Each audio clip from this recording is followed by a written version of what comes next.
Hi friends, car dash board పైన దేవుడి బొమ్మ అందరూ పెట్టుకుంటారు కదా. సో మేము వినాయకుడిని పెడదాం అనుకున్నాము. వినాయకుడి బొమ్మ కొంచెం సైజ్ పెద్దది అయిపోయింది. హనుమంతుడు ఎప్పటి నుంచో అనుకుంటున్నాము. సో హనుమంతుడు విగ్రహం పెట్టాము ఈసారి.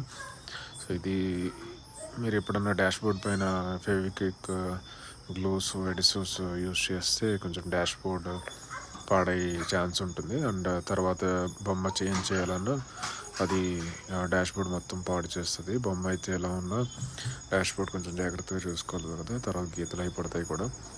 సో ఈ టైప్లో మనకి 3M డబుల్ టేప్స్ దొరుకుతాయి. సో ఈ డబుల్ టేప్స్ ప్రిఫర్ చేయడం బెస్ట్. సో దానివల్ల మీకు ఎప్పుడైనా రిమూవ్ చేయాలన్నా, నెక్స్ట్ వేరేది ఏదైనా రిప్లేస్ చేయాలన్నా ఈజీగా ఉంటుంది. సో డాష్ బోర్డ్ పైన మీరు చూస్తే సెంటర్లో ఒక నాబ్ కనిపిస్తుంది చూసారా, మిర్రర్ దగ్గర, అది సెంటర్ పాయింట్ అనమాట. సో అది సెంటర్ పాయింట్ చూసుకోవాలి. సెంటర్ పాయింట్ చూసుకుని ఎగ్జాక్ట్.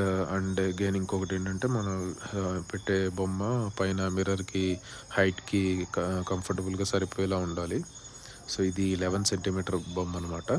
సో హనుమాన్ జాన ముద్రలో ఉన్నట్టు peace and power, positive energy కూడా దీనివల్ల వస్తుంది. సో చాలా బాగా నచ్చింది బొమ్మ అయితే.